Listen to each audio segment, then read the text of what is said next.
Hey everyone, and welcome back to another plein air painting video. This time we are on Lynn Valley River here in North Vancouver. It's about 45 minutes away from where I live, but the water is substantially different. It's higher elevation, so you get a lot of the clear water compared to the sandy, muddy runoff in our local rivers here. And I started, of course, by just laying in the sketch. I'm just trying to put in the current angle of the water there because I loved how it zigzagged from the right to the left and then left to the right again and then back to the left. I'm finding that I really like that kind of composition. It gives the painting a lot more energy, I find. And so I lay in the zigzags, but then I start laying in the rocks. And what's important is once you get one rock in there in relation to something else, putting in the remaining rocks, you have to really look to see where those rocks come and go from that previous rock that you put in. And then you put in the third rock and you put that in relationship to the other two rocks that you put in. And if you keep on doing that for all the rocks, then at the end, all the rocks are in the correct position and look proper and there aren't any issues. Um, that's just more or less a drawing tip, right? You just start putting in one thing, and then as you put in the second thing, you compare it to the first thing. Put in the third thing, you compare it to the second and the first thing. And if you think of it that way, you're not necessarily drawing the entire scene. You're drawing one thing at a time in relationship to other things. Then when you step back, the scene just comes alive. All right, so that's enough about sketching. Let's move into the painting. I'm trying to really get in those darks before I start building up my lights that you'll see later on. And I started off with this darker, less chromatic green, but a little bit later you'll see me throw in a little more chromatic green as well, because as the light shifted from cloudy to sun, when you had more sun on the scene, you can really see the more vibrant colors within that water. Now I'm laying in sort of the dark tans that I see in the water, in the shapes that I see them in. Right. You notice when I laid it in the green, it wasn't just the entire area of water; it was specific areas because I was trying to pull out the kind of the puzzle pieces of where to lay it in. And if you keep on doing this, eventually the painting just builds itself up. Next thing you know, you're done. So here's the more chromatic green adding into the water, and then I'm just slightly softening everything, keeping everything loose, soft edges, making sure there's no real commitment at this point, and just building it up slowly but surely. I spent a lot of time in the water in the beginning here, and as I progress, I'll spend more time on the rocks, and then when those are done, I'll come back and I'll spend more time in the water. So it's a process. Keep in mind though, I will be jumping around the painting quite a lot from here and there. It's just the way I paint. So this violet is what I just saw on the rocks in some different areas.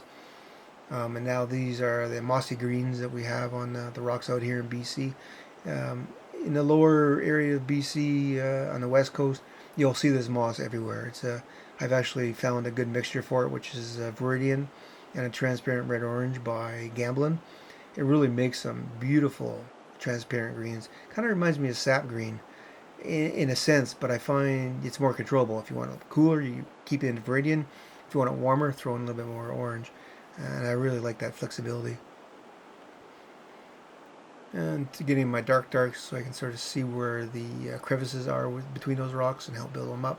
You can see I'm sort of losing my initial sketch, which is fine, right? Because you sketched it once, you can sketch it twice. I got tired of the rocks and I wanted to really bring in the dark of that water there. I really like that little zigzag in that water. I wish I would have kept more of it in the end of the painting. You'll see what I mean when we get there. Dancing over, getting in those rocks. Now I bring in the lights of those rocks. And there's a rock there that goes above and below the water. And I'm painting what's above it. And then as I paint what's below water, you'll see, there you go, it's it's darker and it's warmer. Quite a lot more orange in that mixture. It was interesting to see.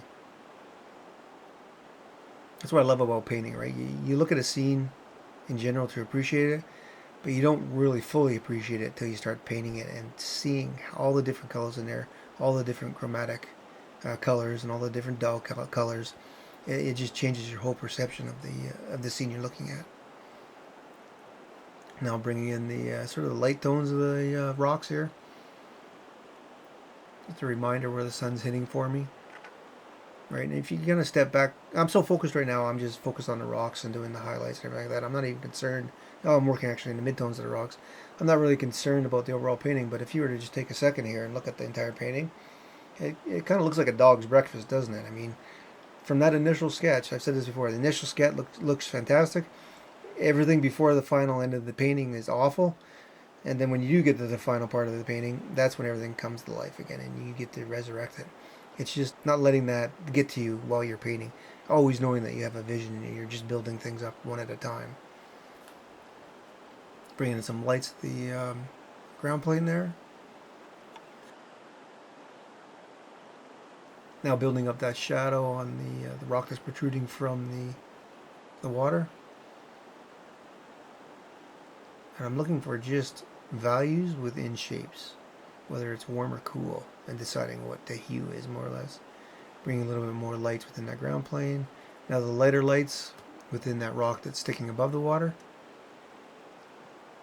but keeping it abstract as well, right? I mean, that rock I'm working on right now and that rock right there are pretty much the ones I want you to look at in the painting.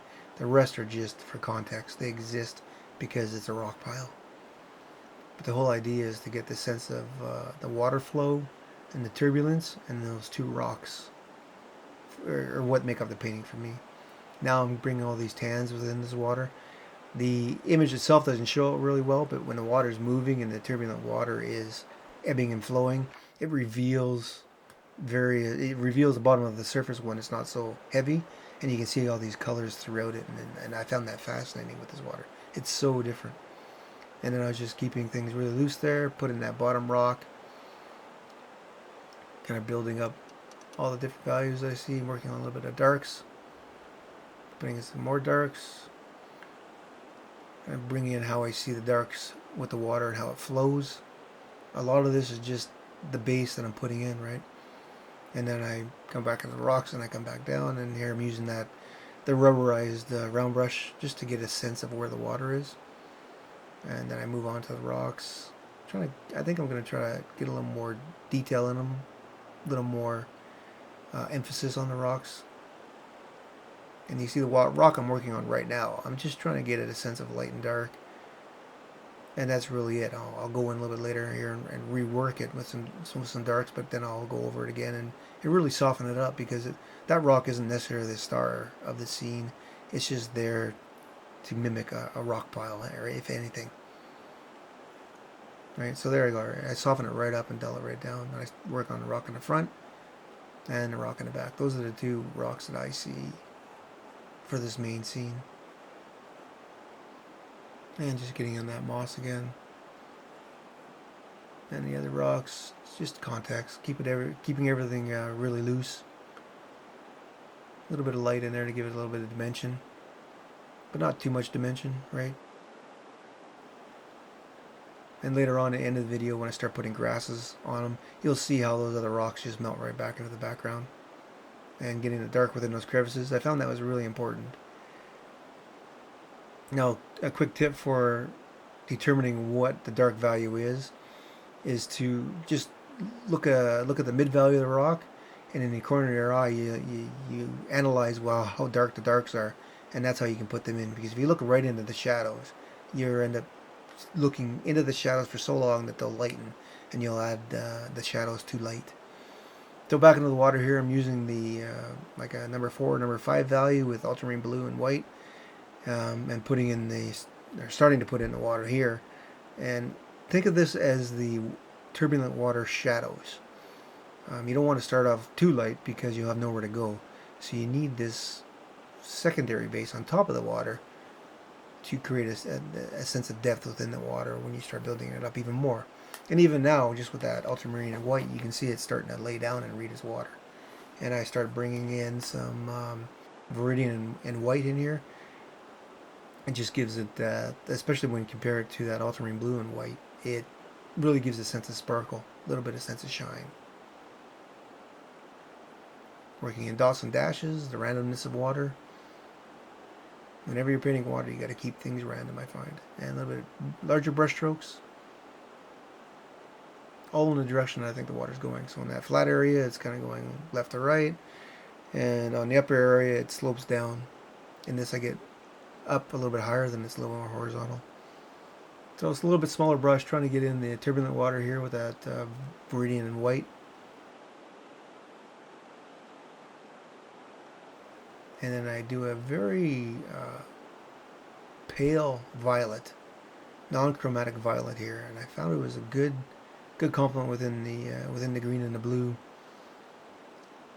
It gives a little bit of cool sense to the water. Kind of cools it all down temperature-wise. And you'll see I'll bring up the warmth of the sparkles a little bit later on to really show that they're in the sun, right? A little bit more blue and white. This is more of a cobalt blue and white now. Kind of get the sense of the sky within that water.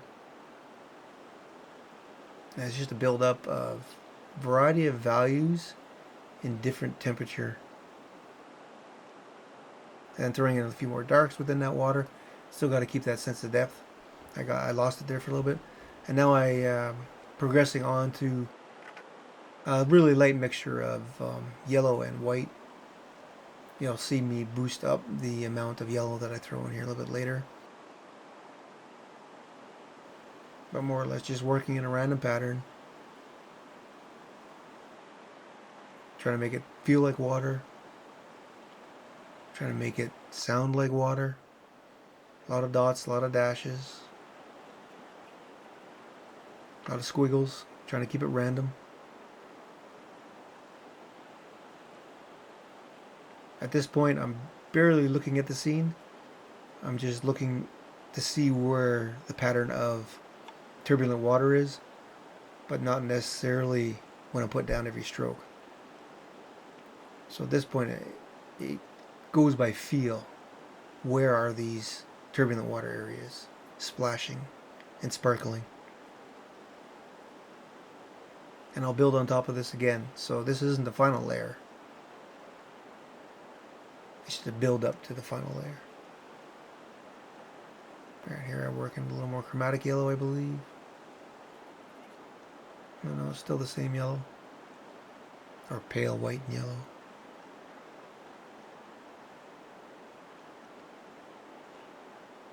Yeah, I think that's a little more chromatic here.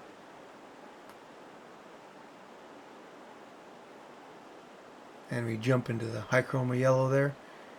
Laid it down, it gives a sense of sunlight hitting. And then I start putting in a little bit more broader brush strokes, dots and dashes in different areas. Because it isn't all sparkles. There are some values of large volume that have a lot of light on them. And this is a little more warm violet that I'm putting in. And it's a little bit darker than an initial light violet that I put in. So again, creating a sense of randomness, and which adds variety as well. I'm still trying to make that water in those two rocks the main subject in the painting. Here I'm darkening the right side to ensure that your eye doesn't go off that right hand side. Keeps you within the painting. Trying to keep those bottom of those rocks soft. Going in with another light blue color. Doing a lot of sparkles within the water. Now I'm moving in, drawing some brush, random branches and grasses within those rocks. And you can see putting this in really helps add a sense of depth.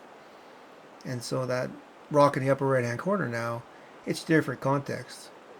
You didn't even notice it anymore until I brought it to your attention. And it really helps just bring the idea of this scene to life. And I'm moving back into the water. Again, trying to establish some dark so I can see through. I got a little bit carried away with the lights. Yeah, but here I go, putting in more lights. I put in the darks. It needs some more dots just to bring out that sparkle. Too many dashes. A little bit lighter and warmer color. And this is pretty much it. So I sign my painting, take one last look at it, and decide I'm good to go. So I'll leave you with some detail shots here.